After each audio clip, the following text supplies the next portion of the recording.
మీరు చెప్పినట్టే నేను అనుకుంటా బండి ఊగడం ఇవన్నీ కూడా చెప్పి చేయించారేమో. ఓకే. అంటే ఏ వ్యక్తి కూడా లారీ ఎళ్తున్న లారీ కిందకెళ్ళి స్టంట్ చేస్తాడని నేనైతే అనుకోవట్లేదు సార్. ఆ! నిన్న ఒక వీడియో రిలీజ్ అయింది. మీరు చూసారా? చూసాను. లారీ దగ్గరికెళ్ళి టైర్ దగ్గర వరకెళ్ళి ఎవడో స్టంట్ చేయడు సార్. ఓకే. ప్రాణాల మీద తెచ్చుకునే అంత. ఓకే. లేదంటే అది కూడా మీరు స్క్రిప్టెడ్ అంటారు. అక్కడ కూడా ఒక లారీని పెట్టారు. కావాలని ముందే చెప్పి ఆ లారీ కిందకి వెళ్ళమని చెప్పి ఓకే. ఎవరన్నా చెప్తారా సార్? ఒకటి చెప్పనా? హ్మ్. అంటే గతంలో ఒక ఇందిరాగాంధీ గారిని చంపినది గాని, ఇంకోటి ఎలా చేశారు? బెల్ట్ బాంబులు పెట్టుకుంటున్నారు. వాళ్ళు కూడా ఆహుతి అయిపోతున్నారు కదా! ఎందుకు అవుతున్నారు?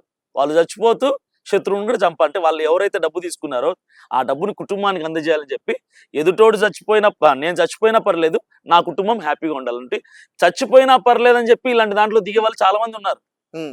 చాలా మంది ఉన్నారు. అలా జరిగి ఉండొచ్చు కదా! ఇదంతా ఒక్క వ్యక్తి మీద ఉన్నటువంటి కక్ష ద్వేషము అని అనటం లేదు.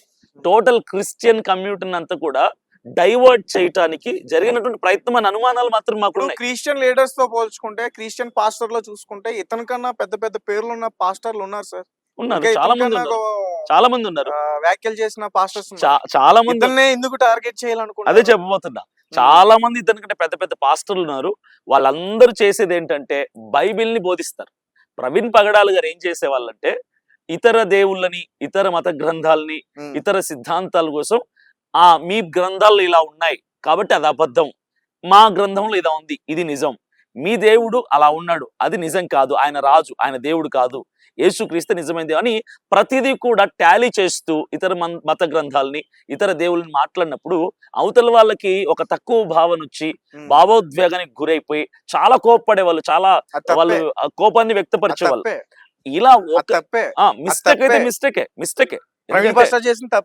ప్రవీణ్ పగడాల గారే కాదు, నేను మాట్లాడినా కూడా తప్పే. నా సిద్ధాంతం ఏంటంటే, నా సిద్ధాంతమే కదా, రానున్న రోజుల్లో పాస్టర్లు ఎవరెవరైతే ఇతర గ్రంథాలని, ఇతర దేవుళ్ళ కోసం మాట్లాడతారో మనం వాళ్ళని కించపరిచి మాట్లాడాల్సినటువంటి అవసరత లేదు. ఎందుకంటే మన గ్రంథం మనం గొప్పగా చెప్పుకుందాం, మన దేవుని మనం గొప్పగా ప్రకటించుకుందాం, తప్పులేదు. అది మనకు స్వతంత్రం ఇచ్చినటువంటి, మన రాజ్యాంగం కల్పించినటువంటి స్వతంత్రం, మనకు ఫ్రీడమ్ ఉంది, హక్కు ఉంది, అర్హత ఉంది. కానీ ఇతరుల నమ్మకాన్ని, ఇతరుల మతాలని, ఇతరుల దేవుళ్ళని మనం తక్కువ చేసి మాట్లాడడం సబబు కాదు, కరెక్ట్ కూడా కాదు. ఎవరైనా ఒక వ్యక్తిని మూగోడు ఉంటాడు, అరే మూగోడు అంటేనే కోపం వస్తుంది. ఒక నమ్మకాన్ని మనము ఎప్పుడు కూడా విమర్శించినప్పుడు అవతల వాడికి కోపం వస్తుంది ఫస్ట్. కాబట్టి ఈ విమర్శలు అనేది కూడా కరెక్ట్ కాదు. ప్రవీణ్ పగడాల గారు గొప్ప వ్యక్తి, చాలా మంచి వ్యక్తి. కానీ ఆయన అర్థమయ్యేలాగా చెప్పి దేవుడు అంటే దేవుని యొక్క ఔన్నత్యాన్ని, నిజమైన దేవుడి యొక్క విలువలు ఎలా ఉంటాయి, నిజమైన దేవుడు అంటే ఎలా ఉంటాడని చూపించడానికి ప్రయత్నం చేస్తూ ఇలాంటి కొన్ని వ్యాఖ్యలు చేశారు ఆయన. కాకపోతే చాలా మంది ఆయన మీద పగ పెట్టేసుకున్నారు. మీరు అన్నట్టుగా పెద్ద పెద్ద పాస్టర్లు ఉన్నారు కదా, మరి వాళ్ళని ఎందుకు టార్గెట్ చేయలేదు, ఈయన ఎందుకు టార్గెట్ చేస్తారు? దీనికే కారణం ఇదే.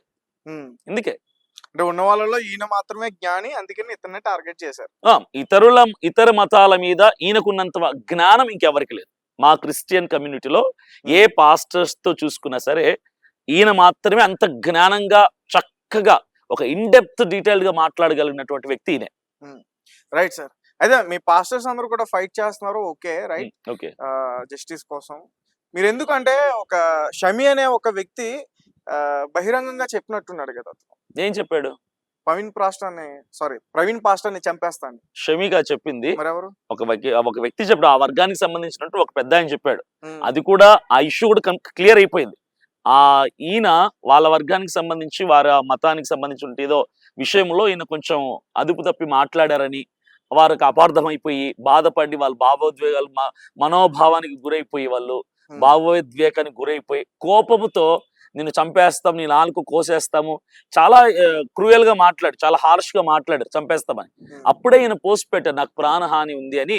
ఈయన మరణించడానికంటే ముందు దాదాపుగా 1 month క్రితం ఇది జరిగింది. అయితే ఇమీడియట్ గా వారు బాధపడినటువంటి విధానాన్ని చూసి ప్రవీణ్ పగడాల గారు పబ్లిక్ ప్లాట్ఫామ్ మీద, సోషల్ మీడియా వేదికగా సారీ చెప్పాడు, వాళ్ళకి క్షమాపణ అడిగారు. వాళ్ళు ఇమీడియట్ గా రెస్పాండ్ అయ్యి మేము క్షమించేశాం, క్షమాపణ అడిగారు, మాకు చాలు. వాళ్ళు కోరింది కూడా ఏంటంటే వారం లోపల క్షమాపణ చెప్పకపోతే మేము ఇవి చేస్తామన్నారు తప్ప మాకు క్షమాపణ కూడా వద్దు అని వాళ్ళు అనలేదు. వాళ్ళు క్షమాపణ కోరారు, ఈయన క్షమాపణ అడిగారు, వాళ్ళు క్షమించేశారు, అంతతో క్లియర్ అయిపోయింది.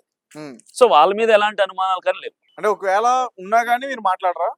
అనుమానాలు లేవు వాళ్ళ మీద. ఎందుకు లేవు? మాకు వాళ్ళ మీదనే కాదు, ఎవరి మీద పర్టికులర్ గా పలానా పర్సన్ అని కానీ, పలానా వర్గం అని కానీ. అంటే ఇప్పుడు కొంతమంది సోకాల్ పేర్లు వస్తున్నాయి బయటికి, అమరా ప్రసాద్ అని, లలిత్ కుమార్ గాని, నెక్స్ట్ సుగ్నా కరుణాకర్ నేనైతే ఎవ్వరి పేర్లు చెప్పలేదు ఇప్పటి వరకు. అనుమానాలు ఉన్నాయా లేదా? నాకు ఎవరి మీద అనుమానం లేదు. పర్టికులర్ గా పలానా కరుణాకరో, అమారా ప్రసాదో, లేదంటే లలిత్ కుమార్, ఎవరి మీద నాకు అయితే అనుమానం క్రిస్టియన్స్ చేసి ఉంటారు అయితే. ఛాన్సే లేదు. ఎందుకంటే ఒకటే ప్రశ్న మిమ్మల్ని అడుగుతాను. గతంలో అంటే మీరు పుట్టిన సంవత్సరం నాకు తెలియదు, చరిత్రని కనుక తీసుకుంటే వందల సంవత్సరాల చరిత్రను వెనక్కి తవ్వితే ఏ క్రైస్తవుడు, ఏ క్రైస్తవ వర్గం, ఏ పాస్టర్లు ఎవరిని హతమార్చినట్టుగా చరిత్ర లేదు. ఏ వర్గపు ప్రజల్ని, ఏ మతపు ప్రజల్ని చంపినట్టుగా చరిత్ర లేదు. ఎవరిని హింసించినట్టుగా, వాళ్ళని ఇబ్బంది పెట్టినట్టుగా చరిత్ర లేదు.